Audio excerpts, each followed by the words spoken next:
And just like that, we're back. The Pew Podcast. Starring C. Ashley Brown Lawrence, Javis Mays, Ron Todd, Sam Jackson, and the legendary Monique Walker. Hold on to your seats. We talk about everything on the Pew.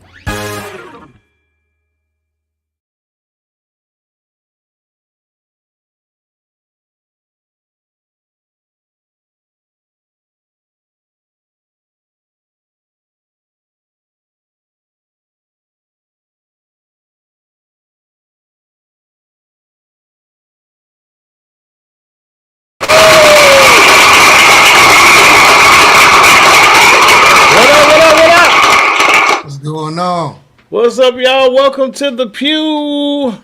As you can see, we got a skeleton crew so far, but I am Ron Todd, and my man Sam Jackson's in the building. What's going on, my people? My people, what's up? Man, we got a dope show today. I am like super excited about today's show. It's about to go crazy. So listen, if you guys are tuned in today, do us a favor. I need you to start hitting that share button now.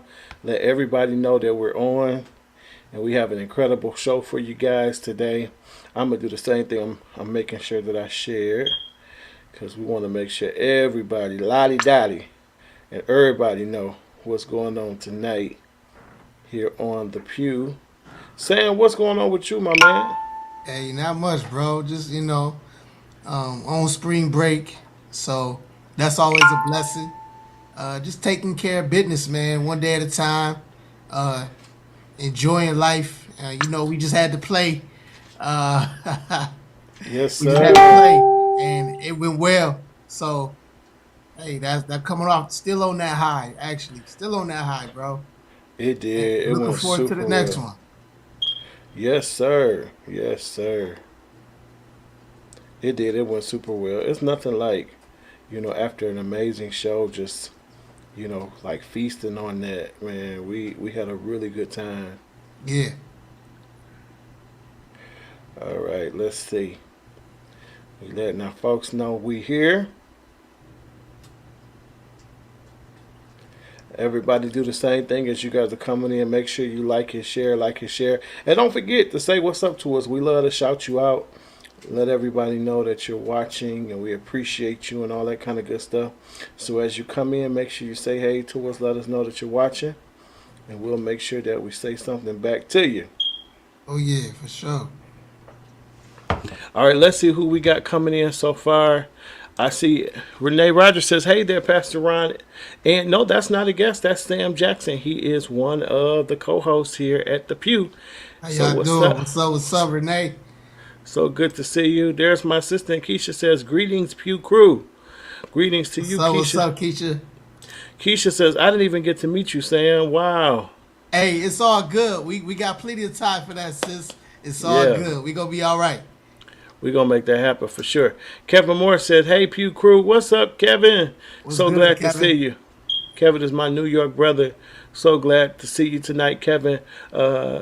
Hopefully, Kevin, more of our Pew crew will jump on here real soon.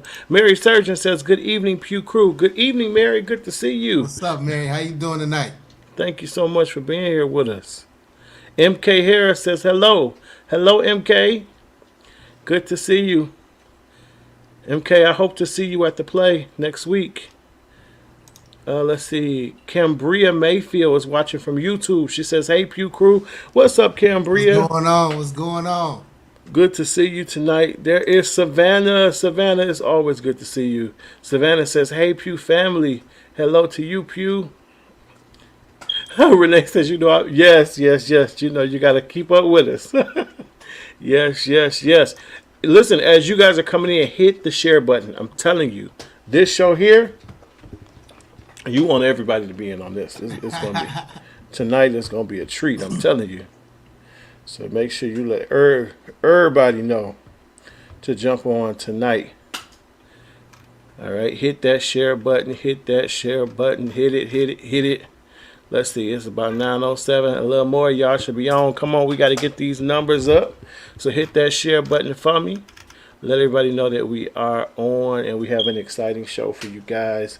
So, Sam, so I know we just finished the play, and now that was your first play, right? Yeah, it was my very first play. Yep, my very first production. Hey, Kobe, she says, hey, Pew Crew, what's What's up, going Kobe? on? Kobe, you talk to Ash, text Ash to tell her we waiting on her. All right, so it was your first play. Tell us, like, how did it feel, man, to be on stage and all that? Oh man, it was surreal. It really was. It was a surreal experience, and going from top to bottom, from the first beginning when we read the script till the end of the second show, um, it was a journey. And Yeah, so for me, my first time going on that journey was like, God, I'm here, and yeah, it was so real for me, but so surreal that, bruh, it felt like I belonged. And so man. for me, it was like I love that feeling of being able to give that to God's people and being able to share my gift as well, learn another gift in acting. And Absolutely. I enjoyed myself, man. I really did. I thought it was a great production. I thought the city came out. Shout out to Battle Creek, Michigan, man, for coming out Yes. to the W.K. Kellogg Auditorium Yes, March sir. 19th. Yo, y'all came They out for showed the up in a city. big way. Didn't Yeah, they show y'all showed love? up and showed out and showed mad love to us. And we appreciate that from the bottom of my heart on behalf of the whole crew, man. Hey, Yeah, shout out to the city, man. Y'all came through. So they like I really said, did. man, it was really a good experience for me. And like I said, I'm looking forward to the next one and just learning and perfecting my craft, man. Absolutely. Shout out to Pastor Alicia Dardale. She says, blessings, blessings to you. What's So going glad that you're on? watching tonight. Listen, make sure you share if you're coming in. Make sure you share. This is going to be a must see. The Pew Podcast tonight, all right? It's a must see. So you want to tell everybody to jump on. I see the numbers going up. Keep sharing, y'all. We almost where we need to be.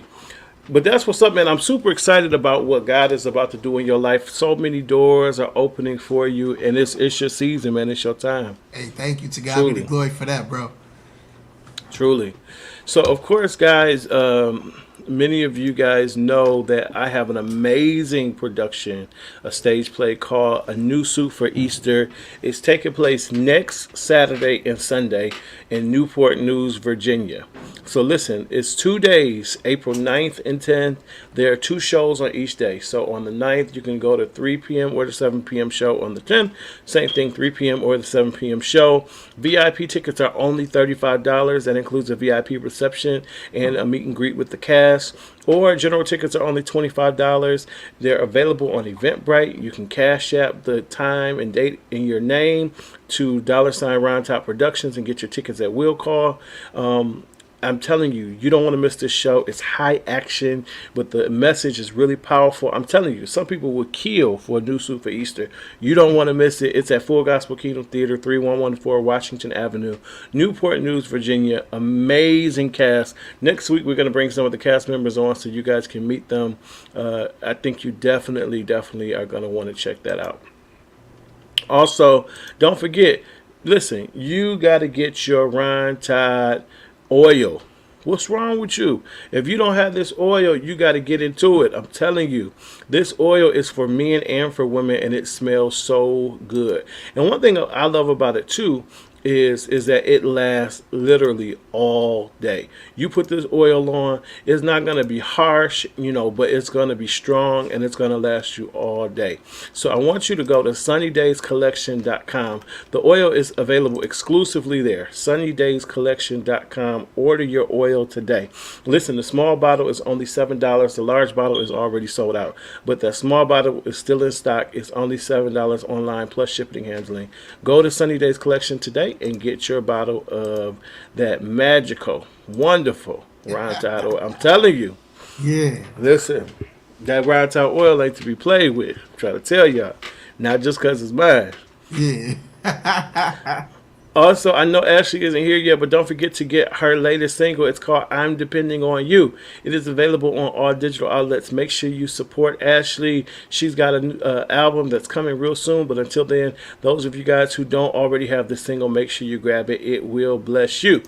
Also, don't forget to get my latest release, Safety 2.0, featuring Ernest Pugh. It is available on all digital outlets as well. Wherever you buy your music online, make sure you grab it. I believe it'll bless you.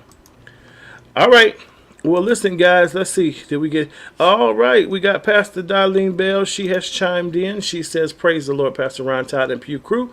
God continue to bless you all richly. Looking forward to another great episode." Listen, I'm telling you, it's going to be awesome, guys. So if you're just chiming in, make sure you share. Thank you, Pastor Darlene. We appreciate you being here, and we want the Lord to bless you richly and abundantly in all areas of your life as well. Thank you, Keisha. She's giving you guys the website, sunnydayscollection.com, so that you can get your oils.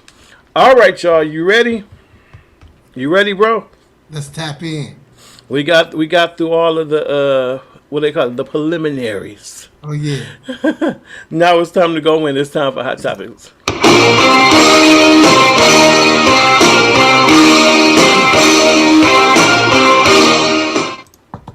All right. Well, today is about all things Oscars. As if you didn't know that we were going to talk about the Oscars today. Of course. Of course, we're going to talk about the Oscars. What is it? What else could we possibly talk about today other than the Oscars? But there were a lot of really positive things that happened at the Oscars that I want to. I see y'all saying yes. We're going to get it all the way into it. Don't worry.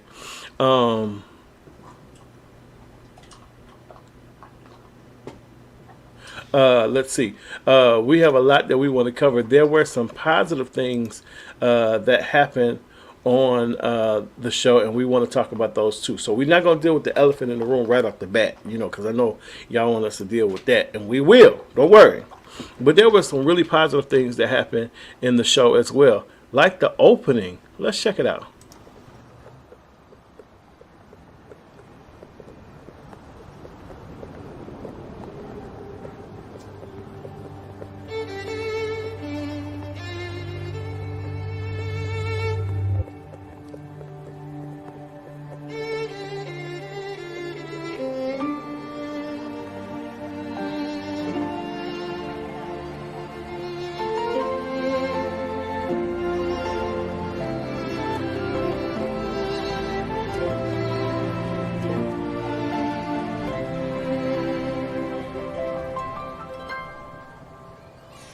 Feels so good to be alive. Got all my family by my side. Couldn't wipe this black off if I tried. That's why I lift my head with pride.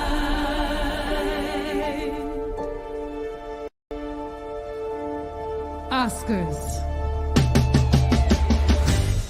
I want you to tell these people where we are. City of Compton. Yeah, I think you can sing it like you mean it. Tell them where we are. City of Compton. Yeah. Ooh, yeah.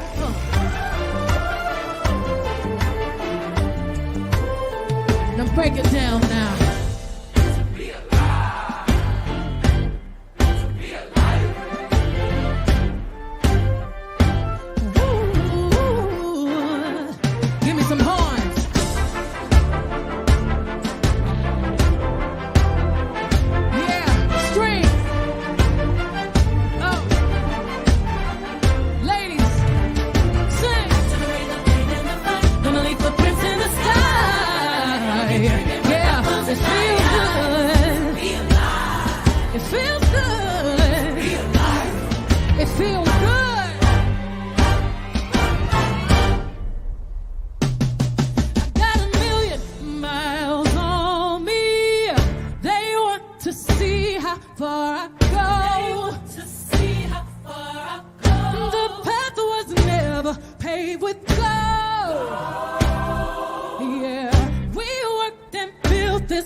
Oh, darling, it's a celebration for you, yeah.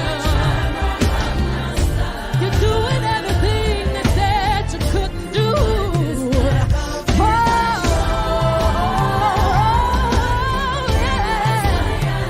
yeah. Baby, lift your head, yeah. Woo! Feels so good to be alive. I was sitting on top of the world again, huh? Thank you so much.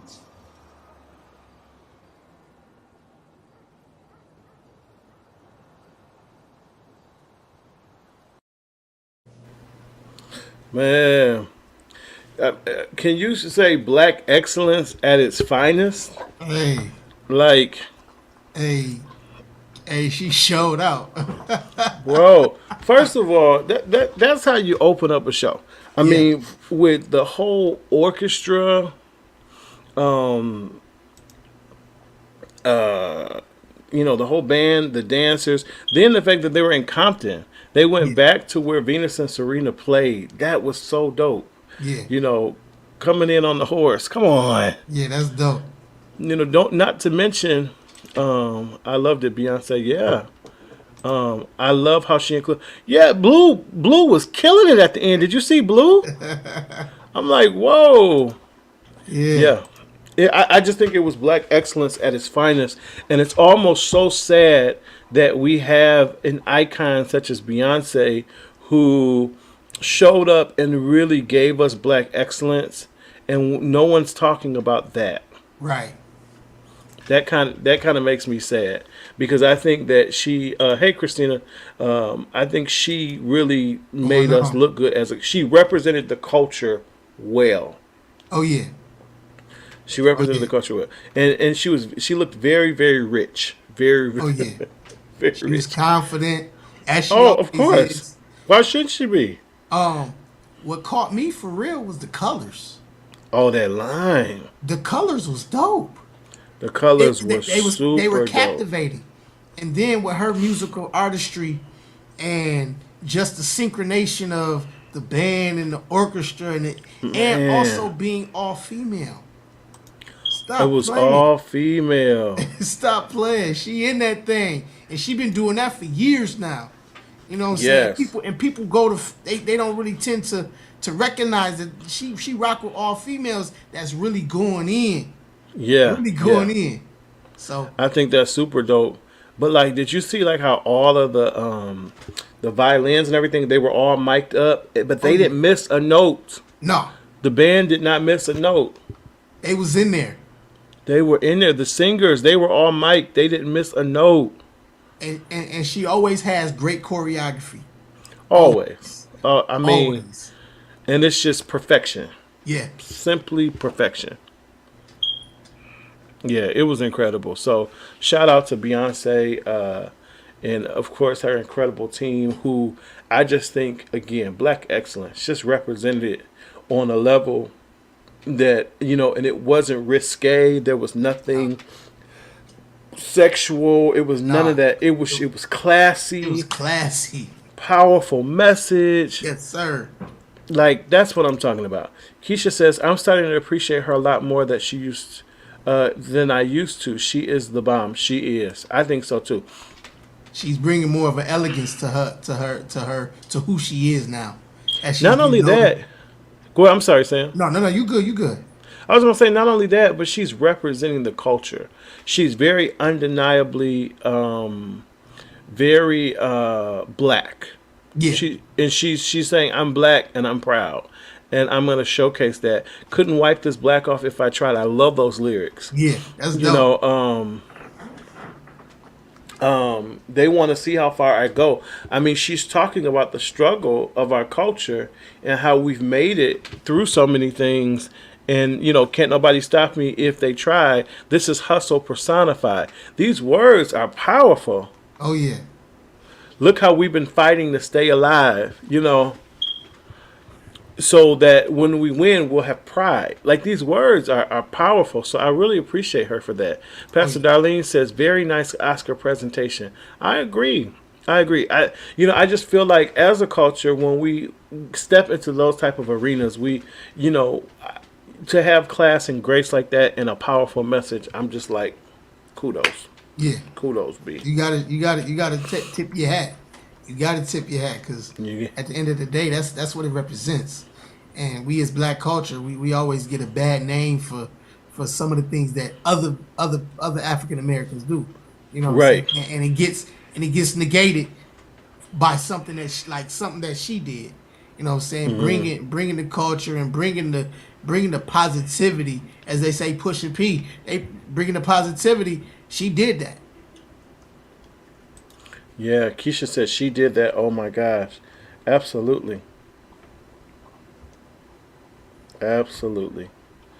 All right. So thanks again, B. Thanks for being that class act that you are. That's all I can say. I think she once again represented it very well. All right, so let's move along in our Oscar journey. Sam, it just seemed like this year was the year for people to get checked. Like this was just the year for people who may have done things that were out of pocket to be put back in their place. Jane Millender says the dancers, girls' hair drama reprinted the hairstyle that Venus and Serena wore when they started the tennis game. Oh yeah. Wow! Wait a minute. I didn't even realize that. Nah. How cool is that? And I love how the colors that they had on was the color of the tennis ball. Did you Oh notice yeah. that? That's dope. Captivating, man. Very well thought out. I love how they were in Compton back, there. Yeah. Keisha said, yeah, they did. Yeah, very, very cool. All right. So, again, it seemed like this was the year for people to be put in their place. And unfortunately, it's like Black folks had to be the one to do it. And when I say people got put in their place at the Oscars, it went a little something like this. Did we do a little costume change? I'm not wearing a costume. I'm wearing Dolce & Gabbana. It's called an evening gown, darling. This is not, no one's paying me for this. I paid for it. It's custom. Thank you. Time of death for me right now. You look This gorgeous. is not an acting gig. This is my life. This what fame look like. This what success look like. This what money look like. This what it look like. It's what it look like. When is your book coming out called This What It Looked Like? And I will just read the entire That book. book's not coming no time soon, but I Curse You With Joy will be out in November. Okay. And Layla, the Last Black Unicorn, will be out next month. You're doing so much right now. Okay. I'm just, trying to accomplish a lot of things before 50. What are you doing? I'm wondering You something. out here with no shoes on, I'm jealous. No shoes on. Here's Where the you thing. from? I'm from Chicago. And you out here with no shoes on? This is warm weather to me. I know, it's hot out here to you, right? Did we do a little costume change? I'm wearing a costume. Hey, Ash. Hey, What's up, going y'all? on, sis? Hi, Sam Jackson. How you doing, Ashley? I'm all right. How you doing? Good. I'm well, thank you. So, I'm loving these comments. Mikhail Westry says, yes, Tiffany. Laughing, clapping her hands. Melanie said, Tiffany Reed was anointed. How you read anointed? Kevin said, girl, you just got red. Well, Mary's laughing. Keisha says, tell her, Tiffany. Keisha says, hey, Ashley. Hey, Keisha. Christina Dunn, my sister, says she said she has no shoes on. Yeah, right. She didn't have on no shoes, and you're a reporter. What's going on? Talking about it's hot. Renee Rogers says, I love Tiffany. I love her for that. Jan Millender says, oh, yes, we heard Tiffany. Kobe says, and I mean choose violence. She is crazy. She That did is a that. motto. Hey, see Ashley. Hey, Miss Jan. Yes, that Oh, Renee says hi, Ashley. Hi, Miss Renee. Hey, what up, Pew Crew? I'm sorry I'm late. Today's my mom's birthday, so we've been out celebrating with her. And Yes. Happy birthday, Lady Brown. Happy birthday to your mother. Birthday to real ugly. Uh-oh, Best. He's made it. Kobe says, hey, What up, Ash. Beth? Hey, Kobe. Kevin says, hey, Ashley. Hi, Kevin. So, what do we feel about this read from Tiffany? I actually haven't seen that video yet, so just Let's kind of play it catch again. me up. You gonna play Did we do a little costume change? I'm not wearing a costume. I'm wearing Dolce & Gabbana. It's called an evening gown, darling. This is not, no one's paying me for this. I paid for it. It's custom. Thank you. Time of death for me right now. You look This gorgeous. is not an acting gig. This is my life. This what fame look like. This what success look like. This what money look like. This what it look like. It's what it look like. When is your book coming out called This What It Looked Like? And I will just read the entire That book. book's not coming no time soon, but I Curse You With Joy will be out in November. Okay. And Layla, the Last Black Unicorn, will be out next month. You're doing so much right now. Okay. I'm just, trying to accomplish a lot of things before 50. What are you doing? Well, I'm wondering You something. out here with no shoes on, I'm jealous. No shoes on. Here's Where the you thing. from? I'm from Chicago. And you out here with no shoes on? This is warm weather to me. I know, it's hot out here to you, right? Oh. Oh, Tiff, good Lord. Yeah. Wow. So, Mikhail, hey, Mikhail. She says, I love that she corrected her. Me too. Tiffany is real and always herself. She's not for games. Don't downplay my black sister. She's worked hard to get where she's at. I bet that reporter won't do that again. Absolutely. Shout out to Kels. Absolutely. Baby. I'm too tickled, first of all, that she went in on her that hard. She went in. It was just a year for people to just go in and let people have it and just, whoa. See? See, Wanda said, the reporter said, time of death for me right now. Right, I caught that. That was hilarious. She knew. Yeah, And then kept she talking. Don't take the L on that one. She should have went to the next person. She stayed there and just continued to die Yeah. and die again. Yeah, that was pretty funny. I think it was I mean, I think it was the clearly, elegance in which she did it. now this isn't taking the reporter's side, but I mean, I know they always say, "Oh, we did a costume change or whatever," but Tiffany definitely let her know, that This is isn't not a costume. This is not that type of party. So, Right.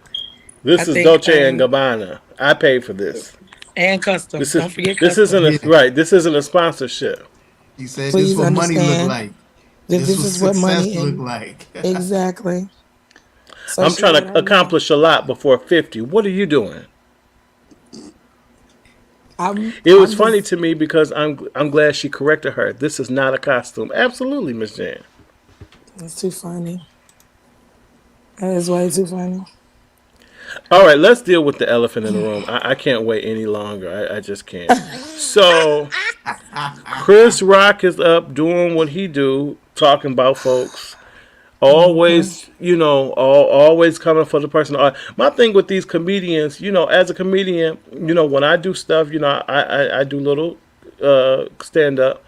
I don't come for people in the audience that hard. I might say, "Oh, y'all looking good tonight," or "I see you," whatever. But the days of going hard on people and trying to make fun of them and stuff like that, they're over, and we're gonna see why. Check it out. He loses. He can't win. He is praying that Will Smith wins. Like, please, Lord. Jada, I love you. G.I. Jane 2, can't wait to see it. All right?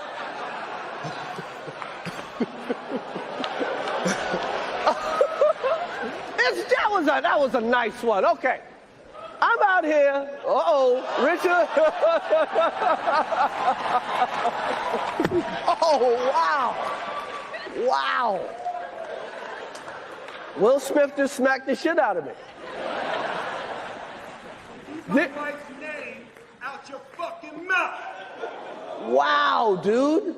Yes. It was a G.I. Jane jump. Keep my wife's name out your fucking mouth. I'm going to, okay? Okay. That was a greatest night in the history of television. Okay.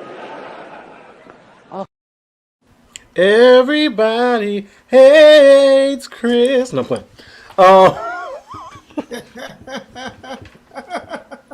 That's classic. That's classic. That was a good one. When I tell you, first of all, I'm sorry, Saints. I didn't have a bleep button. It just was what it was.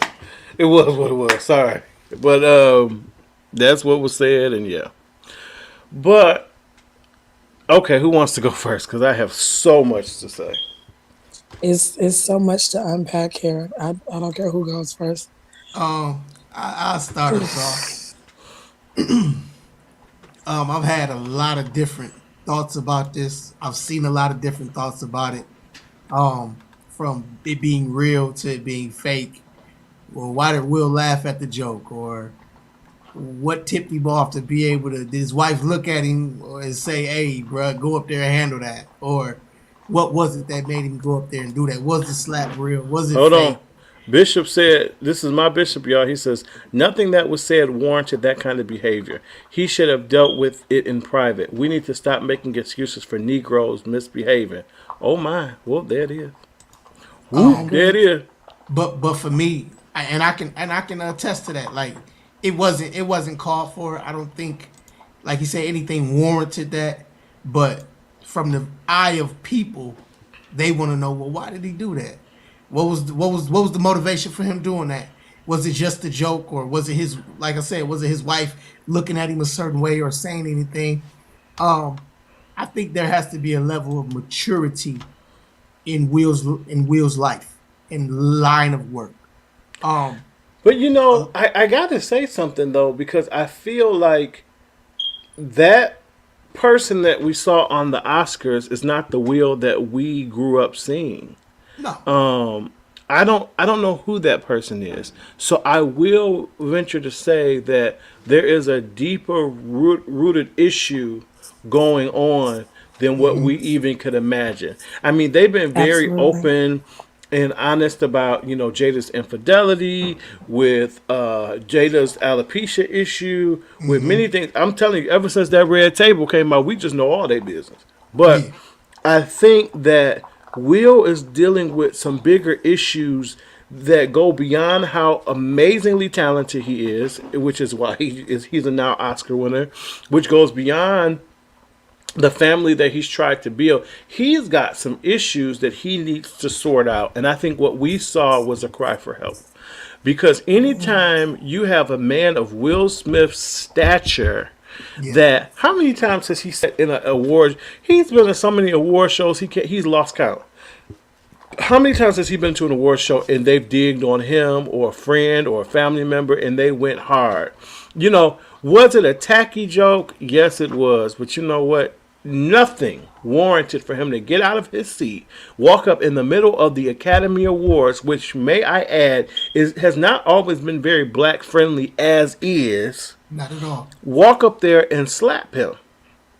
Again, I didn't like the joke. I know many people who suffer with alopecia and all kinds of, you know, things of that nature, hair loss for whatever. Maybe they had cancer, the hair didn't grow back, whatever. It's not funny. But he said it. But I couldn't imagine anything that would make me get up and go up there and slap him. And then this is the kicker. It's not like he went up and socked him. It's not like he punched him. It was really like a girly slap. He slapped him. He slapped him silly. Now, don't get me wrong. He slapped him hard because Chris Rock was rocking a little bit. Like, he almost was going to fall over. He was like, whoa, wow. Yeah. But he ate it. He ate it. Yep, He he ate it stood there in like a shock for a G. moment, but he ate it, which made Chris Rock the better person because I might have Absolutely. would have slapped you back, huh? Ain't no Come on, might. somebody. Bishop Ain't said, no as might. soon as we get an opportunity to be featured center stage based on our need to be validated at the Oscars, we show why people think twice about us being involved. Ooh, That's good. That's good. yeah. That's real good. And he said in his speech, well, I hope, the Oscars invite me back, which they will. Don't get me wrong. This has been great publicity. It's been more people watching the Oscars than ever, just not for the right thing, for the right Exactly. reason. That's true. And I think he's got to remember that, you are a role model. So many young Yeah. men look up to Will. And, not just aspiring actors, but, just young men in general who look at him as he's always just had a clean cookie cutter image. I had never heard the man say a real cuss word. That's why I'm like, who was this person? He's got some issues. He needs some couch treatment. Period. He needs some deliverance. He needs to relax, relate, release, and kickball change his way into reality. He needs some help because it's something. And Will, I love him. I think he's a phenomenal actor. He deserves everything that he's gotten and will get because this is not the end of his career. We're gonna Of forget course about not. this next week.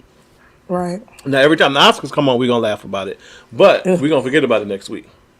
He might not be, he might not go next year, but we're gonna forget about it next week. Let's see what Mikhail says. She says, yes, so Chris was so wrong. He should have made that hurtful joke. He knew of her condition, so that's not funny. It's not something to joke about. But what I can say is that I certainly was surprised that he even did that. That's not him, nor his character. I believe mental health is real. Something has happened to him at that moment. You could see it all over him. I'm praying for him. He's always such a calm, cool, collected person, so that's not him to slap and cuss at a live award show. Exactly. Melanie D. Robertson says Will would have had to catch these hands after the show. Keisha says, me either. I just said that never heard a real cuss word. Never. Not from Will. But you know what else? And what we start doing, and it's our culture, guys, is then we start just tarnishing his reputation with memes like this. Oh. Excuse me. Oh my God. That's But horrible. what's crazy though is that she has already released something coming into his defense. Really? Yes, sir. She has released a statement in his defense. And it's so much I could unpack, but I wanted to wait till both of y'all were Sam, were you Oh, go ahead. Go ahead. I can done? chime in. Because Go ahead. Go ahead. it's so much I have to say because I'm on both sides of this. Um, and it's amazing. First of all, we are looking at a black man that is completely exposed to the world. I heard Leslie Odom from Hamilton was interviewed by somebody after the show, and they asked him what his thoughts were about it. And Leslie said something that was so true about people, not just in the entertainment industry, but people that are exposed to the world, with the world constantly seeing them using their gifts. So he said that it's in this industry, it's always as if you're how did he say it? He said it's like the skin is ripped off of you and you're completely exposed all the time. So the man was in a very vulnerable, sensitive position, and he just reacted to that, which is very true. Um, but I always tell people if you don't want to get shot at, don't provide the bullets. Now, they have been very open with Yeah. their relationship for years. Yeah. People have constantly been in their business, even when we didn't want to be, because Right. y'all always putting it out there. But he's had to be exposed to the world in every single solitary kind of way, and with the latest with the August Alsina and his wife thing and that whole red table talk, and he'd have been turned into Mm-hmm. 1,001 memes, and everybody, he's the punchline of America. after that. But that was something y'all chose to do. It was a decision on, it wasn't like somebody spread it or something. Right. This was a decision that y'all made to come out and tell everybody your business. Now, that still doesn't warrant somebody going after your health condition No. because Chris Rock was dead wrong. But not only was it the health condition, I think Will was just tired of, because you have to set the scene of embarrassment here. Here's a man that has had to sit and watch his wife go to his defense by boycotting the Oscars in 2016, saying that they weren't going to come because he didn't get the nomination for concussion. And what did the Academy Awards do? They put Chris Rock as the host. And one of the first things that he said was something about Jada, about the fact that her boycott didn't matter because she wasn't invited. See, people forget that kind of stuff. He had already been talking trash about them. That same year that they were boycotting for respect, here Chris is playing what some would look at as a step and fetch it type thing and kissing all of these white people's behinds by saying all this stuff when really you should have said something that was more along the lines of that you understood why your Black community was boycotting. Right. Because any other time that there's a snub, every single white host brings it up in defense of the snub and then making a joke out of it, making light of it. But they always show, even when Tina Fey and Amy Poehler were doing that, when they were saying that they didn't have enough Black people in the Academy for voting and all that kind of stuff and being a part of it and everything, they made a joke about that, but you could tell that it was in connection and in solidarity to what people were saying, to the complaint.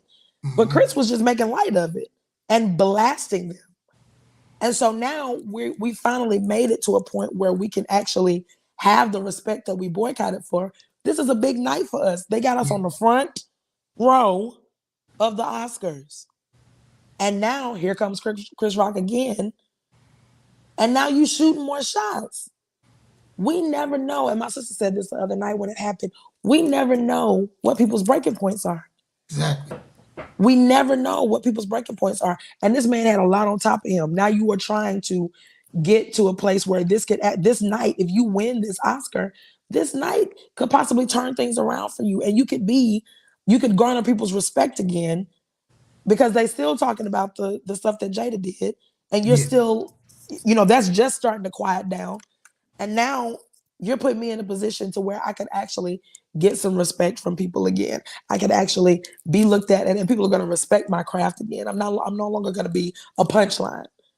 Right. But this is what I want people to understand. That's so stupid. This is what I want people to understand. The Academy Awards knew exactly what they were doing. I don't care what nobody's saying. Nobody can convince me that Chris Rock coming out there right then was not on purpose. The Academy Awards, the Oscars is a business, but they are also intentional. And they ain't forgot what he did. Wait. Because notice they did not walk Will out. When can you walk up and strike somebody on national TV and they not be escorted out? Exactly. The Oscars have not had high ratings in 5 years. Oh, they sky high this year.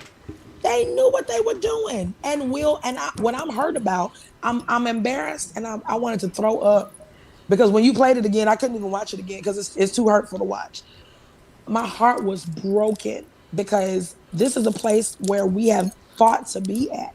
Yeah. And now that you fought to be there, you never give people an excuse to say, that's why we didn't invite y'all. Exactly. That's the last thing you want to do is give people the ammunition to shoot.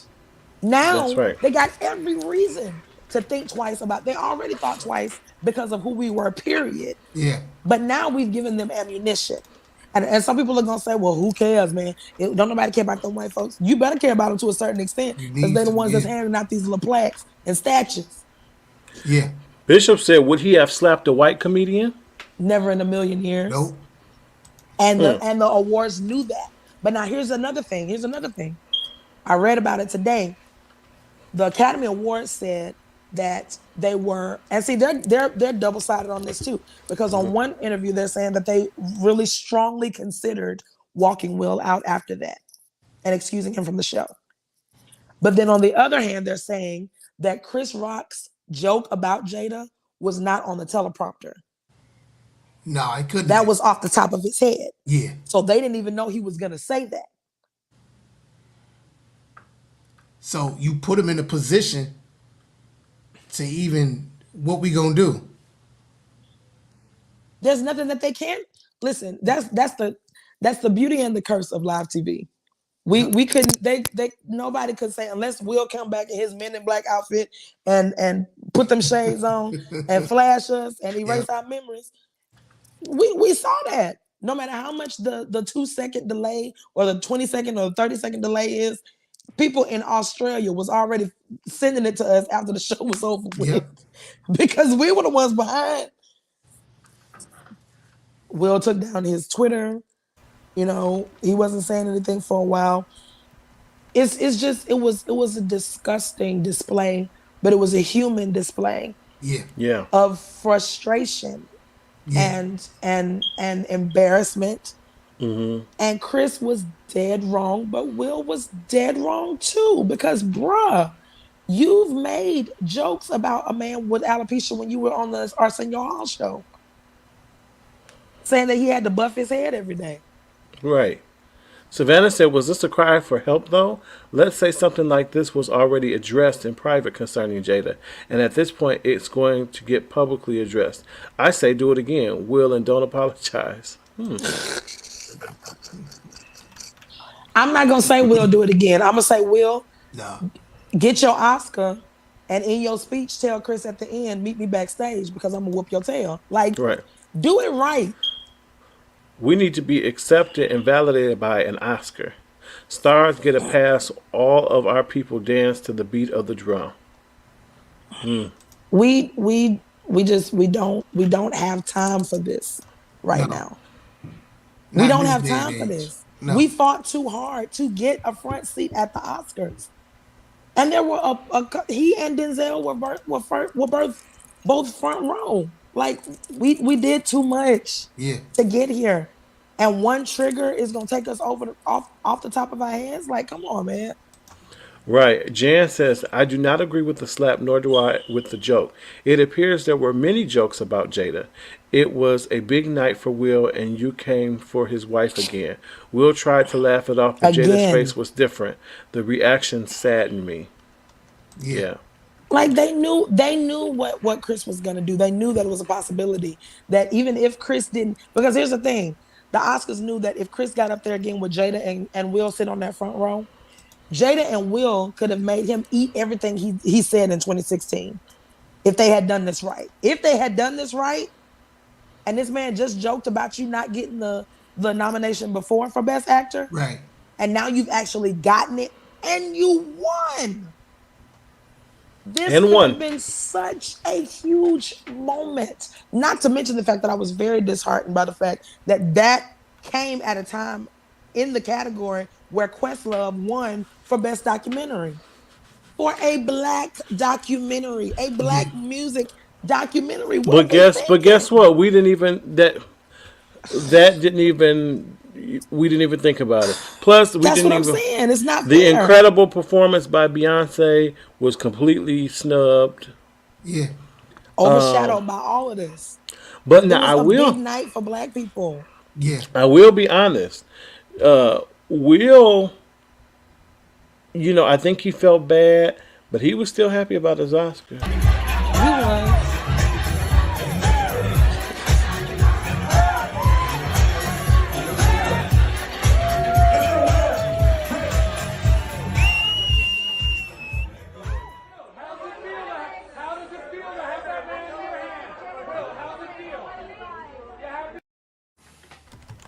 So, yeah.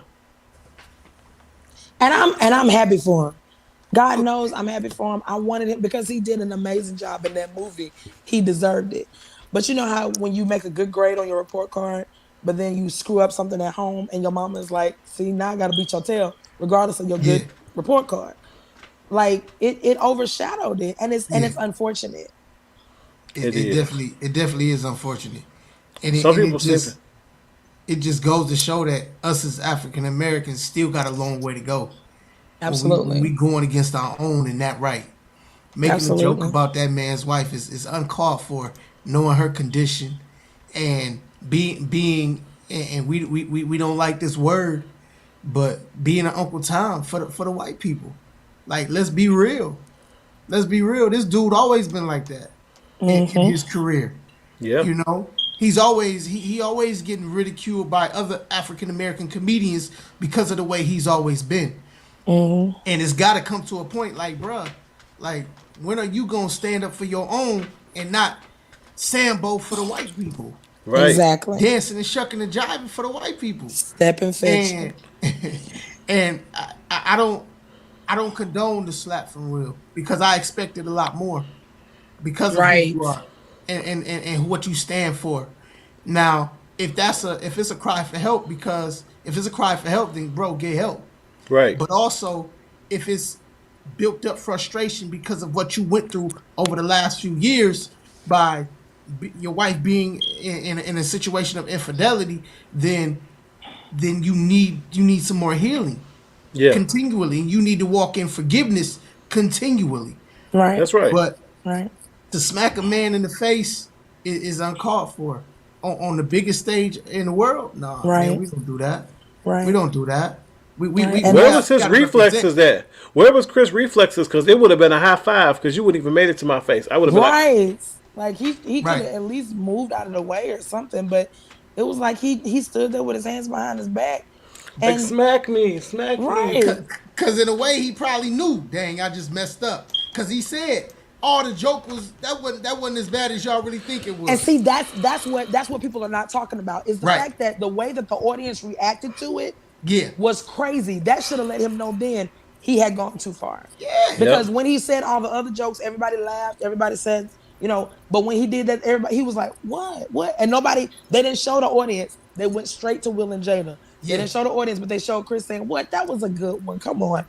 Everybody was telling them he was wrong. Yeah. Yep. And so now Will has to sit there and see this. So now you under pressure, boo. What What am I gonna do? Yeah. Right. But that's not what you do. What you do is you let him know that he needs to see you outside. Yeah. I'm not saying don't smack him. Don't smack him at the Oscars. on Don't smack live him on the TV stage. all Don't over the smack him on world. live TV right before you win the best actor. Yeah. Don't smack him on live TV right before Questlove gets this award that he Right. worked too hard for Yeah. to be overshadowed. Yeah. Let's see what the like- comments say.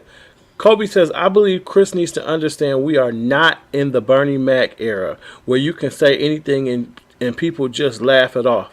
And I believe Will could have got his award. We all knew he won and walked back there with Chris after receiving the award and chose violence behind the curtain. Period. That's how you do that. Yep. You be I saw- calculated. Right. Savannah says, I saw Will's acceptance speech for getting the award. He looks so tired, I said the emotionally same thing. and mentally. He is drained. Yep. Listen, that man is tired of being under scrutiny. Your So- wife just publicly embarrassed Humiliated you. and humiliated you and disrespected you. And y'all sat at a red table and talked about it. And every single time there was a meme put out, it had your Yeah. face on it. So Yep. one of the things I look at, this is a great time. It's a perfect segue for somebody on his platform that's of Christ to be able to reach out to that brother. Absolutely. Yeah. That's I a agree. perfect way. Brother agree. Tony Evans, let me reach out to Will. Let me holler at you. Let me have a conversation with you. Right. So that we can really start to shift and change lives. Exactly. Because you may believe in God, but you may know there's a God, but if your actions and who you are isn't representing Christ, That's right. then that's when a brother or sister has to come and say, brother, let me come holler at you. Exactly. I need you. Exactly. That's when we can go and use Galatians 6:1. And that be a perfect opportunity to minister to this brother because he needs it. He really does. Right. Like I said that when I saw his award speech, I was like, this Negro looks like he is just tired. Like he looks like he is worn down. He looks like he's burdened. He looks like the world is on his shoulders. Even with an Oscar in your hand, you can still look like the most unhappy person in the world. And Yeah. that is terrible. That man killed King Richard. And it was a wonderful opportunity for their family to be represented in a Yeah. positive way and show respect and honor to Richard Williams. But for you to get up there and then and to be honest, his speech was kind of off to me because it kind of sounded like he was taking what he represented in the movie as an excuse for his bad behavior. And then Richard Williams came out with his statement saying that their family does not condone violence unless it's in self-defense. Yeah. And this man didn't put no hands on you. Our parents teach us as Yeah. Black people in our culture, if they hit you, hit them back. Yeah. Yeah. But if Right. they talking about you, don't you put your hands on them, because then I'm gonna handle you. Yeah. Right. See, that's the Mc- kind of teaching we get. Right. Mikhail says, I think Will was happy, but at the same time, I believe he still was hurt and a little upset, but had to put on a face because the cameras was at the party, right? Yeah, because he looks stupid. Yeah, Pastor Greg Brown says, there's a difference between reacting and responding in a situation like this. Will reacted. I tell people that all the time. Yeah. And let me say this, because a lot of people that agree with what he did in the place that he did it, that irritates me. I'm not saying that the man didn't deserve to be handled. I'm not Right. condoning violence or whatever, but I did think that he needed, you know what I'm saying? People get tired of you constantly doing that on a public platform. Yeah. You already disrespected us when we wasn't here. Now I'm here and you still disrespecting me? You either gonna catch my mouth or these hands. But some kind of way, you gonna know not to do this again. Yeah, and I get right. that level of frustration because I've had people dog me out and I couldn't respond. I've Yeah. had people say stuff about me and I couldn't respond because I knew I had too much to lose. And see, those Right. are the times where people know who to pick at. Those are bullies. Those are when Yeah. people know who to pick at. But it's our responsibility as the bullied to keep our composure, to keep our respect, maintain our respect and dignity, and let God handle it. As hard as it is sometimes, as terrible yeah. as it feels sometimes, for us to lay aside every weight and to cast our cares on him and let him fight our battles, because sometimes it feels like, Lord, you're taking too long. And I Yeah. want to Right. get them now. I got to get to it. I want to get to them Right. right now. Yeah. Yeah. But in the end, it makes you stoop to a level where now your enemy can see you eye to eye. When at Exactly. one time they were looking up to get to you. And now you have lowered yourself to where your enemy can see you eye to eye. Yeah. And I vowed after the last thing that I went through, I said, I'll never, ever in my life give my enemy an opportunity to look me in my face. If you come and get me, you're going to climb to get me. Yeah. Because I will never bring myself to your level again. Now that makes us on the even playing field. And I get the same response to my bad actions as you do. Yeah. Yeah. Kevin said he's probably just burnt out. Keisha says she agrees. Mary said that's true. Bishop Brown says sticks and stones. My. I mean, you have to adopt that mindset. You have You to. have to adopt, and it's easier said than done. There's a saying that says we're always the judge until we're the defendant. Yeah. So I get it though. I've Yeah. been in that position, not on that platform, but I've been in a position where I wanted to react to something that was reaction worthy. yeah. But I had to pray and choose my response so that I could keep my hands clean. Yeah. But now I have to be honest. Some of the memes were funny, like this. Shout out to the city for the Kellogg's. That is hilarious. It was, and there's one. This about one was Chris funny Rock. to me too. But but then the church, you know, we just gotta get involved in it too. We have to. And I let him fight. He won for me. He won for me. I held my peace and I let him fight. And he won for me. He won for me. I held my peace and I let him fight. And he won for me. He won. It's the tongues for me. But see, Jada is a completely different subject because, like, Oh Lord. even her post after all this was weird. Like, even what she said when she first posted about it was weird. She's like, "This is a time for healing, and I'm here for it." Then why didn't you pull Will by his coattail before he walked up there and smacked that man? and just embarrass your whole household. Like, what is that? What does that even mean, ma'am? I think she's letting us know that their family needs to be healed, and she's open to the healing. I do. I really do. That's what I read from it when I saw it. Don't get me wrong. I think her reaction to him should have been different. I think she appreciated him taking up for her, and I think it's a whole piece to that too. You know, just like the meme, I'm not impressed because Tupac would have shot him. You know, it's something to all that. But I feel like Jada is saying our family needs to heal. No kidding. And I'm here for it. I'm here for it. And the thing is, I there's no judgment when it comes to that. It's a whole lot of our families need healing. Our stuff just ain't put out there on a platform where the whole world can see it.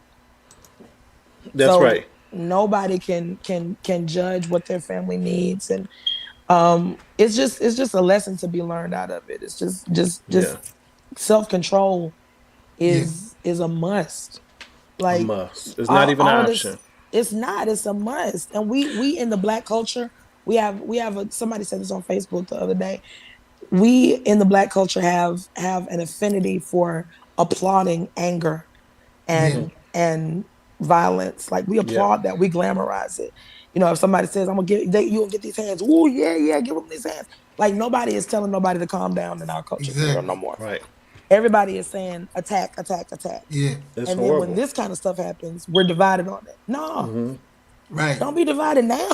Right. So Tell like folks to chill before this kind of stuff happens. exactly. So like even with people were I saw a lot of stuff on Facebook where people were talking about, well, you ain't had this energy when August was entangled with your wife.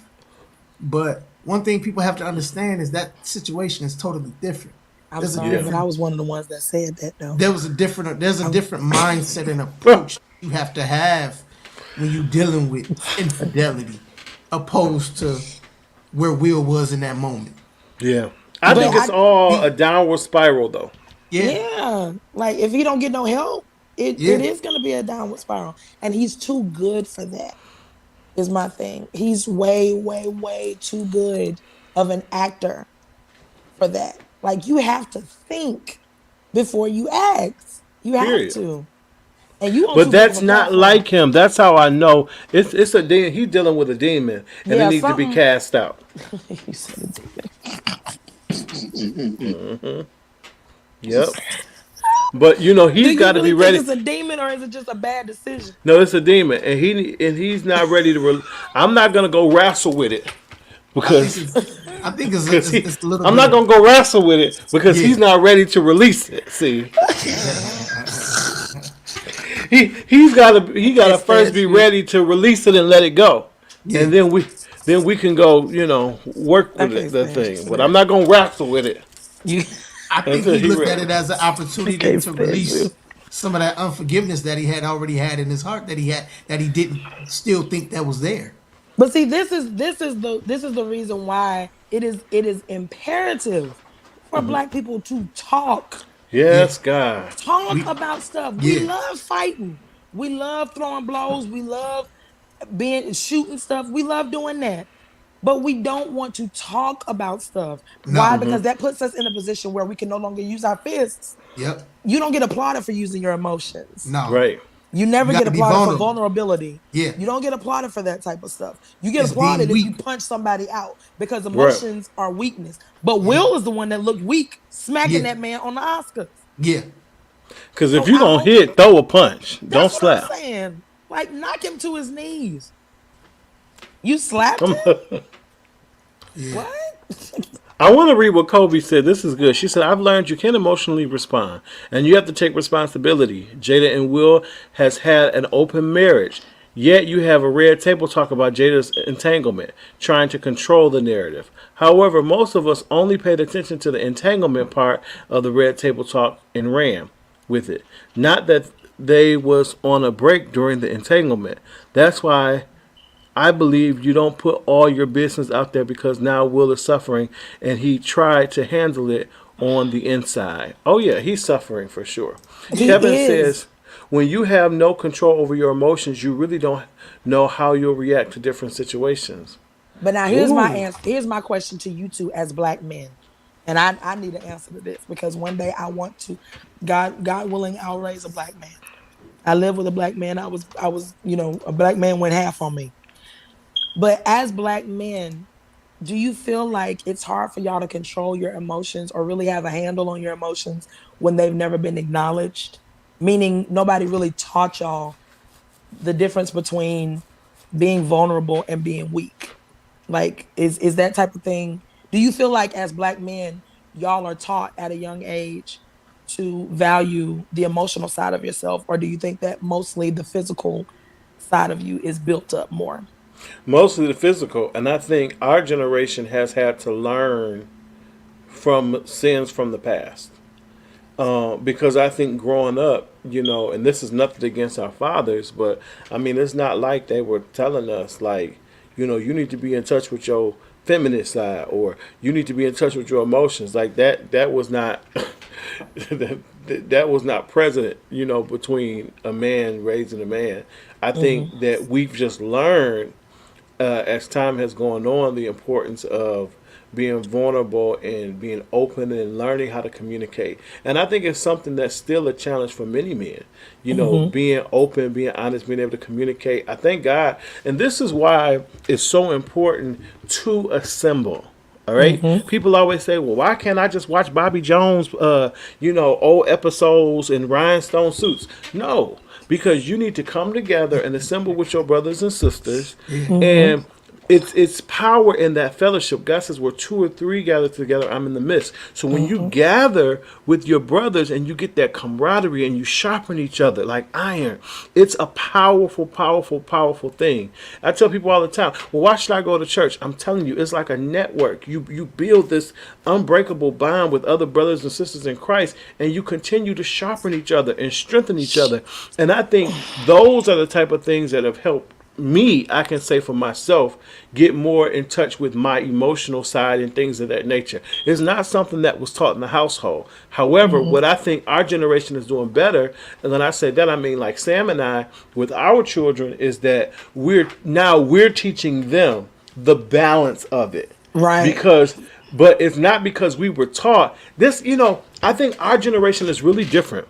Like people in their late 30s, early 40s, our generation is really different because we grew up in a household where it was still kind of old school, but somehow along the way we've learned some things that we are changing. And not that our parents owe us an explanation, or because I believe that they did the best they could with what they knew. And that's what I've had to come to terms with. Because as a young adult, in my early 20s, it was like, my parents, I can't believe they did this. I can't believe they did that. They was whoop, whoop, whoop, whoop, whoop. I had to learn that, no, man, like, they did the best they could with what they knew. Right. And how they were raised. But somewhere there was a gray area where we picked up on things and we decided that we were going to change the narrative. Like, absolutely. I'm not going to treat my children like this because I remember how that felt. For instance, one thing I tell people all the time about me and the relationship with my kids is I don't want them to fear me. I want them to respect me. Yeah. Absolutely. We grew up fearing our parents. Yeah. When I say fear, they would look at us and we straighten up. We feared them because we knew that they would, my dad used to say, listen, I hang you between heaven and hell and wear you out. With that belt, that switch, whatever. Yeah. And so we were afraid. But see, I don't want my kids to fear me because guess what? What a person fears, they won't communicate with. Exactly. Right? So what happened with our generation is many things that we learned it from the street. We learned it from our friends. We learned it from television and MTV and Real World and things that were on when we were teenagers. Whereas and sometimes other people's parents. Or our aunties and uncles that we were more comfortable with. Yeah. Thank God. But not from our parents because we were so afraid. Now I'm like, listen, I have a 17-year-old daughter. If you're interested in a boy, come talk to me about it. I might have to go in another room and cringe, but I'm going to deal with it because I need you to know that you could talk. I can't steer you if you won't talk to me. And even in steering you, it's not like harsh and, like, what's wrong with you? Wanting to kiss a boy. She's a 17-year-old young lady. Of course she wants to kiss a boy. Exactly. But it's being man enough to say, listen, I'm going to be your first date. Yeah, your daddy. I'm going to open the door for you. I'm going to show you how a young man is to treat you. That way, when he tries to put his nasty little hands with dirt under his nails up your skirt, you'll say, no, because I'm a lady. That's not how I'm supposed to be treated. You understand what I'm saying? But so these are things, honestly, though, I didn't learn from my parents. I learned in the gray area. Right. That's good. I think that's powerful. Yeah. For me, I think there's a brokenness that our generation suffered from a lack of fatherhood in our homes.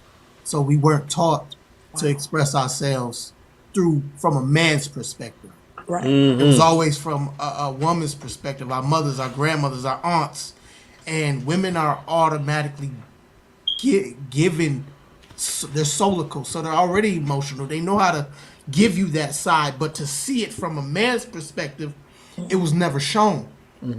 So I think a lot of our generation now, even 30s and late 20s, they're dealing with, I don't know how to express this, so I'm gonna act it out in another way. Right. I'm gonna suppress it with marijuana. I'm gonna suppress it with Yes. drugs. Oh my God. Yes. I'm gonna suppress it with depression, Yes. or I'm gonna act out and I'm gonna do things that cause me to commit crimes and things like that. I'ma slap Chris our Rock. age, now that we're raising our own children, like my brother said, we're really looking at, okay, we was raised old school. Mama told me what goes on in this house stays in this house, but in actuality, that's not really true. Or like my mother used to tell me, do as I say, not as I do. But Mom, I can't do that because you're the example that I look to. Yes. So now I'm looking at my own children. I'm saying, okay, how can I balance this out? How can I balance the scales? Oh, well, yeah, you can talk to me. Oh, you got an issue? I've even had to learn myself. Us as an African-American community and population, we don't like therapy. We don't want to go to it. It's taboo. Weird. It's You taboo. go to therapy. That was white folk stuff. Right. Yeah, that's white folk stuff. No, but the white people are getting help. That's us as African Americans. We suffering in silence, and a lot of us are killing ourselves. And, Come on, and suffering from suicide, and loved ones are being locked in. And we suffering most from mental illness because we don't want to talk about nothing. Exactly. So now it's yes, son, come talk to me. Holler at me. Absolutely. Let me know what you're going through. Let me know what you're dealing Jesus. with. Let's have a conversation about girls. Let's have a conversation about your anger. What are you dealing with? How do you feel, my daughters? Oh, if a boy talks about you, how does that make you feel? Yeah. Can I throw the elephant in the room real quick? That's exactly why so many men deal with identity crises. I knew it. I knew you were going there. They don't know who they are because their fathers never hugged them, never told them, never kissed them, never told them they loved them. Then even as brothers and sisters in Christ, you know, it was like, again, taboo. It was weird for you to tell another man that you love him or for you to embrace your brother and things of that nature. So now you got a bunch of people who have an identity crisis because they're longing from this feeling from, you know, a male that they never received from their father or from their brother, because it was like, man, I can't do that. But then come to find out, a lot of the reasons why these men weren't able to engage because they were having identity crises. Because what I learned about real men is when you know who you are, you can hug anybody. Period. Why am I thinking about your burly chest against my burly chest while you hugging me? Why is that on my mind? I'm embracing you as a sign of endearment. I'm not like I don't want to be bumping with you. You know, like what? Right. Like who's thinking like who? If you got a nasty mind, you know you need some couch treatment. Exactly. You know? But again, it's a generational breakdown. And again, I think Sam and Ashley, it's our generation that we learned these things in the gray area. Yeah. No one told me that it was okay to hug my brother. I just kind of like figured it out. Nobody told me it was okay to tell my brother much love or I love you, man, you know, whatever. I kind of just figured it out, you know, but you know, I can't really say that, and I'm not a black man, so it really doesn't, but I can say watching my father raise my brother, it was completely open to those type conversations. And I thank God, and I say this all the time about my parents, but they raised us the best way that they knew how. And they did really, really well. Regardless of whatever decisions we ended up making on our own, they did what they knew to do. And I think they did a great job. And especially when it came to the difference between fear and respect, because I have a healthy respect for both of my parents. The fear thing was me disappointing them. It was Yeah. never that he was going to do something to me or he was going to hurt me or she was going to harm me. Or nothing. It was the fact that I didn't want to I didn't want to disappoint them. I didn't want them to look at me and say, "I'm so ashamed of you." I didn't want to shame them. I didn't want to do anything to hurt them. So my respect level stayed there, but they still were open to communicate with me. That was what made, because I'm never going to open up to something that I fear. I'm Yeah. never Right. going to be able to talk to somebody if I feel like every time I give you my, and see, that's the thing about a lot of parents don't understand, that is that when your children are trying to come tell you something, I've seen parents tell their kids when they came to them crying, they hurt my feelings. Blah, blah, blah. Child, get away from me and go Yeah, go I over want there, to sit hear down. that. Ain't nothing wrong with you. Ain't nothing wrong with you. You'll be all right. Go sit down. No, deal with that Yeah, you right have in to. that moment, right there. Deal with that in that moment where that young tear is coming out of their eyes, so Yeah. that when if they behind the bars with old tears, Oh don't yeah. say nothing, Yeah. because you had an opportunity to deal with that right then. There have been many, and I think, and I cringe a lot for our uh our generation, because we were the ones that was dealing with that a lot of the time. A lot of times I've seen people go to their parents with problems, and because their parents didn't know how to deal with it, they don't know how to deal with them. And Yeah. that Right. part is what I was so grateful for my mom and dad, because even if that was their case, they were willing and committed to changing that narrative. So Right. just because they didn't get listened to doesn't mean that they're not going to be listened to now. They're going to be a listener now. They're going to get what they didn't get. Right. Kevin just dropped a bomb on us. Y'all ready for this? Probably not. Yes, and if you expressed any brotherly love, you were acting gay. Hello, Whoa. somebody. And that is the reason why, and I'ma just say it. God help me. But that is a lot of the reason why I think that kind of stuff did more seed sowing than Yeah. anything. Yeah. Oh yeah.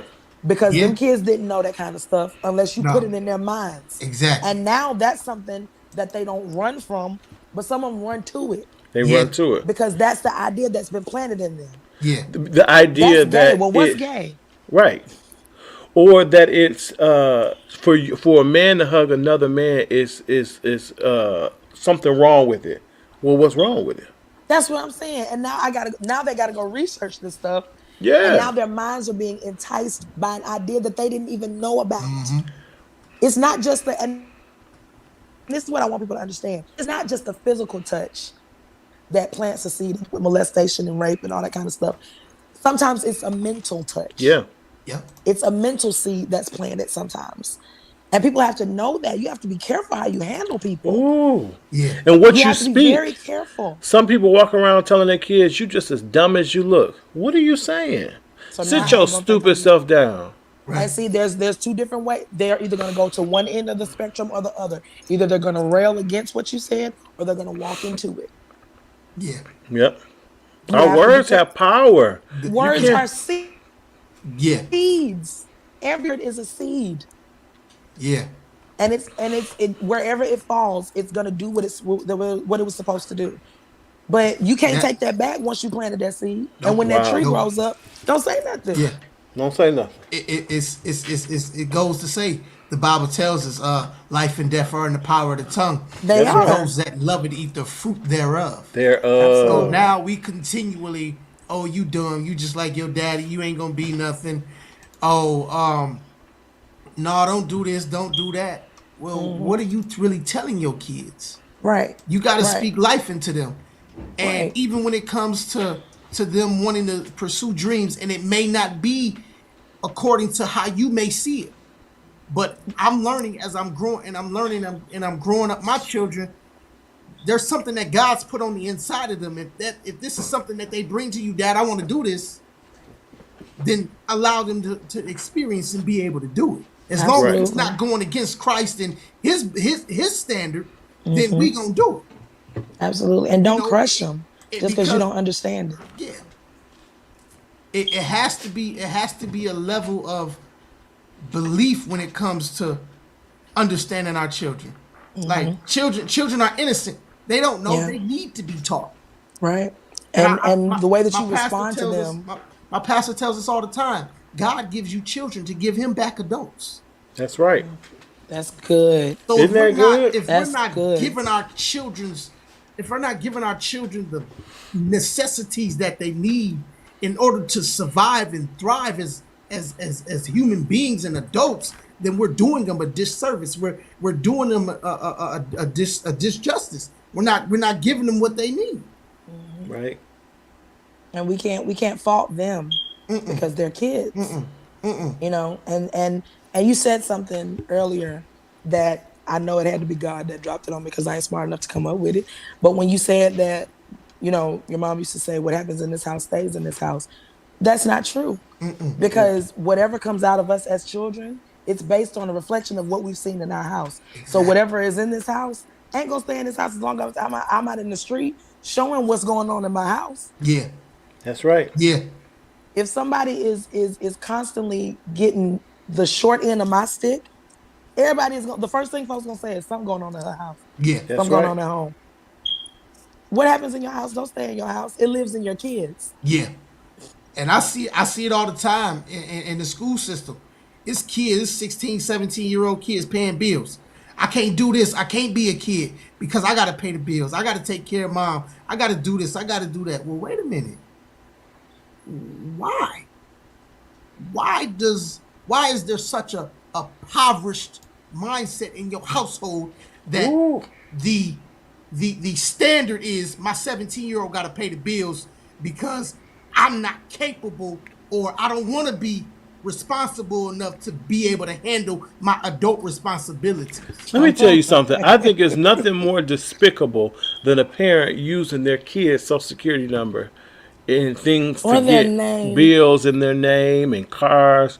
So they have horrible credit before they even turn 18 good. It's despicable.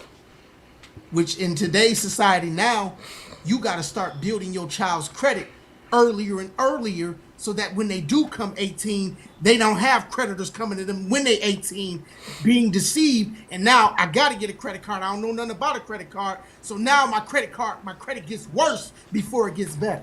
We don't get taught that though. We get taught to take advantage of the system. We're not teaching financial literacy in our homes, and that's why we in debt, and that's why we still got to keep living paycheck to paycheck and wondering why we're never getting ahead. And now we're envious of other black people that are successful, and now we're envious of other brothers and sisters that are successful. That's why we can't never celebrate nobody because we're envious of those of our own choices. Come on. Oh, Jesus. The same choices we could have made ourselves, but we chose instead to do something frivolous with our money. And that's why I said what happens in your house does not stay in your house. It stays in you. It stays in your kids. And the way your kids grow up sometimes. Not just sometimes. Because we are privy to making our own decisions. But when it comes to certain things, what you've been taught is always going to come out of you unless you have made the decision to learn something else. To actually research what you've been taught.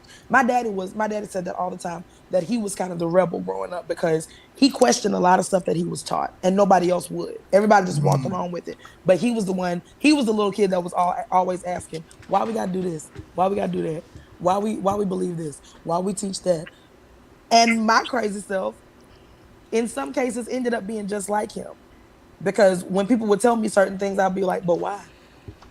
And everybody's shocked and flabbergasted because no one is asking, no one wants any understanding about anything. No one wants to teach that and no one wants to learn it. So now everybody got an excuse to be complacent. Exactly. And the Bible tells us, in all thy getting, get understanding. Get an understanding. So if I can't get an understanding from what I need an understanding for, then I'm not going to be able to grow. So in return, you're stagnating who I'm supposed to be if you're not giving me an understanding of something. But you know what? I think some people have a tendency not to even want to teach because it makes them embarrassed that they didn't ask those same questions when they were growing up. That's good. So instead of me having to question my past, I'd rather you just deal with it like I had to. Right. Study to show thyself approved. A workman rightly dividing the word of truth. That's it. We got to come correct. We do. Gotta come correct. We got to come correct from And every that kind of spectrum. teaching keeps people from doing and feeling what Will Smith just went through. Those type of conversations about problems. If you got to art with somebody, go talk to them. Talk to so you won't be them. going home to your husband, going off on him, and he don't know what he did. Go talk to that lady that you knew was talking about you at the hair salon. You heard her, you could have checked her right then. But instead, you're going home to your husband acting a fool and he don't know what he did. Go talk to your brother if you know that he's acting crazy about you. Yeah. Don't beat his tail. Talk Right. to him. Talk, my people. Talk. You know what is so interesting to me when I see grown tail people still wanting to throw hands all the time. I don't get it. Cause and I'm not that old, but I'm like, I don't be feeling like what I look like fighting somebody. What? I mean, don't back me in the corner, because I'm gonna come out swinging. But I mean, but just as a normal, like that don't even cross my mind. Like if that's somebody, the first response for a lot of people. That's and crazy. It should be the last resort. It's just like a police officer. Their last resort is to use their weapon. Right. To me, as an adult, fighting and violence should be your last resort. That shouldn't be the first thing on your mind. Oh, you said something out the way to me. You about to catch these hands. Like, what? You can't say nothing back to them? And you going to act like after y'all get in this tussle, you're not going to be in the bath with Epsom salt for a week. Stop playing. And see, that's what I've always said, that people that when you feel like you can't talk nothing out and you have to fight, that means you've run low on intelligence. You just can't respond anymore. And that just shows your lack of intelligence. If you can't talk something out after a while, like you're going to have to find another way to deal with the situation, because if ain't nobody put their hands on you and the only way you know how to respond is putting your hands on somebody, you might need to check yourself. Yeah. There's a lack there. Let's see what Miss Jan is saying. Y'all preaching, but I want to know. So, guys, do you agree that if Will had used his words, the ones he used from his seat first, that it was enough to put Chris on notice? Or was the reaction possibly what it was because his spouse was being talked about? Hence, his words were, "Love will make you do crazy things." Again, no excuse for the slap. Just want to hear a male perspective. I don't think the words or the action were necessary. I live by this. Every how can I put it? Every stimulus doesn't require a response. Chris was the stimulus, but he didn't even deserve a response. I'm an Oscar winner tonight. When I gotta respond to this foolishness, listen. I don't come down and peck with crows. I'm an eagle. I'm up here. I'm soaring. What? So that's why so many people are so disappointed in Will, because we like, Will, man, you up here and you finally getting the respect that you deserve, and you gonna stoop down here to this level, man. You missed it. Keisha said, "All I do is talk to people. All I do is talk. People don't like it, but that's what I have to do." Okay. Mikhail says, right, level of maturity. That's it. That's really what it comes down to, maturity. Kobe says, and when someone comes and talks to you out of love, receive it. Come on. And trust me, you know when someone is checking you, being messy, and checking you out of love. That's right. Because it's a difference between checking you out of love and then check me, boo. Exactly. Y'all know check me, boo, and you know check it out of love. It's a difference. Definitely. It really is. Kevin says, I think Will did it at Jada's prompting. I think so too. Let's read. Thought this was interesting. I'm gonna post Will's response. Let me move this out of the way. He said, violence in all of its forms is poisonous and destructive. My behavior at last night's Academy Awards was unacceptable and inexcusable. Jokes at my expense are a part of the job, but a joke about Jada's medical condition was too much for me to bear, and I reacted emotionally. I would like to publicly apologize to you, Chris. I was out of line and I was wrong. I am embarrassed, and my actions were not indicative of the man I want to be. There is no place for violence in a world of love and kindness. I am a work in progress. Sincerely, Will. I love that. Yeah. And everything he said was the truth. Oh yeah.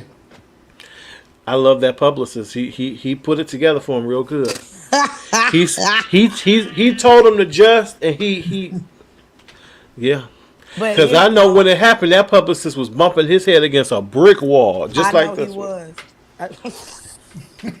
But now I will say this, and I'm not saying that wasn't good enough, but I just think that let your apology be on the same level as the discretion. Yep. I would have loved for him to have posted a video like he posts everything else. Exactly. Right. Like, you did this on television, on a live show. People need to hear you say that what you did was inexcusable.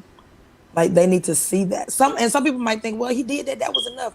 No, because some people, there's certain ways that some people are going to internalize stuff. Yeah. Everybody ain't reading your stuff. Yeah. No, they ain't even get past the first paragraph. Yeah, but if you're actually looking into a camera, even if whether you meant it or not, if you looking into a camera and saying what I did was disgusting and I apologize from the bottom of my heart. Y'all saw my face when I smacked him. You need to see my face when I apologize for it. Mm-hmm. Yep. Period. And I agree, Kevin. If Jada hadn't been so upset, I don't think Will would have done it either. He wouldn't have. Yep. Well, I can't say that though, because Jada kind of started to. You could tell that she was tolerating him, and by the time he said that, she had enough. She had enough. Yeah, you can tell on her body language, like she was trying to kind of laugh at what he was saying and stuff. By the time he got to her, it was enough. But I'm stupid. What I would have done as Will's wife, if I'd even seen him try to get up, I would have held him down and I would have stood up and said, "But baby, I'm here." Or something. "Baby, I'm in here.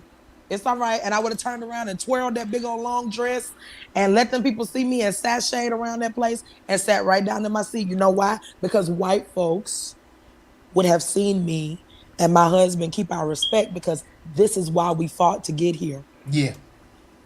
I don't care what you say up on that stage, because you still ain't got an Oscar. And you ain't been nominated for one yet. Everybody hates Christmas. Yeah. That's what I'm saying. You ain't been nominated for an Oscar yet, boo. What? And you done talked about us again, so I'm on your mind like this. See, people gotta adopt. That was when the hood part of her should have came out. Right. But the good hood part, like the set it off Jada. Exactly. That's when that one should have came out. The woo Jada. You know what I'm saying? I would have yelled out from she could have said anything. Congratulations on your nomination, though. Right. You know what I'm saying? Like, you gotta be quick on your feet. Come on. Yeah, fight with the same hood.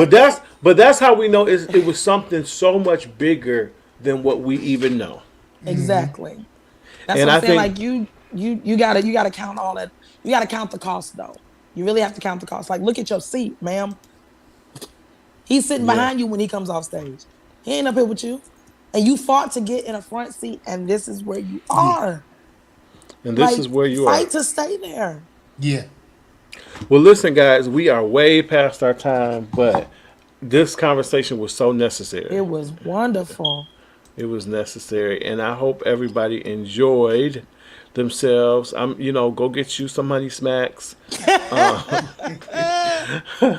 Before we go, don't forget to make sure you grab C. Ashley Brown's I'm Depending on You. She's working very hard on that album, y'all. It's coming. So be patient. Lord. But in the meantime, you just bump to this nice little churchy song. Please do.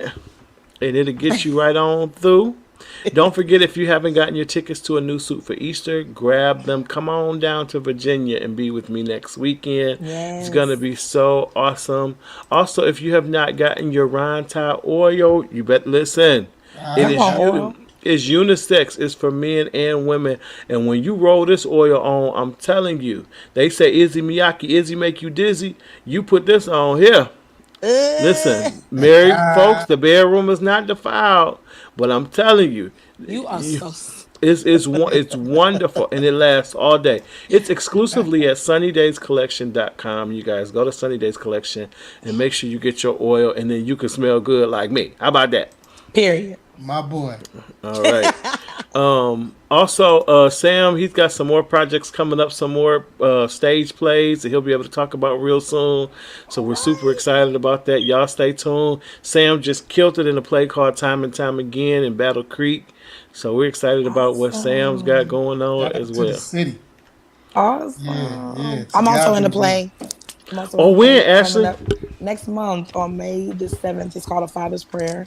It's a play written by a guy that I went to school with for years named Alvin Moore. He's got a couple plays out on Amazon and BET. He's done something called A Mother's Prayer. So this is the sequel to it called A Father's Prayer. It was originally released as a play and then turned into a movie starring Robin Givens, Johnny Gill. Yes, I saw that. Yeah, that's him. He's the one that's playing Gramps in the play. So he's playing Gramps in this one now. So this is like continuation of that story. And I'm so happy and blessed to be a part of it. It's going to be local down here in Pascagoula, Mississippi. So all my home folks, I want to see you guys there on May 7th. Yeah. I've been posting it on my Instagram and Facebook stories. I'm trying to get to where I'm posted on my main feed, but I just feel like if I don't post one thing, I get backed up. But y'all, I know. I'm gonna start posting some stuff on my main feed, but it has been in my story. So post it in the main so I can get it, and then I can talk about it on here too. Okay, for sure. Cool. Yeah, we want to support that. In 20 years, I have not done a stage play in 20 years. So And I don't care what nobody say. It's nothing like it.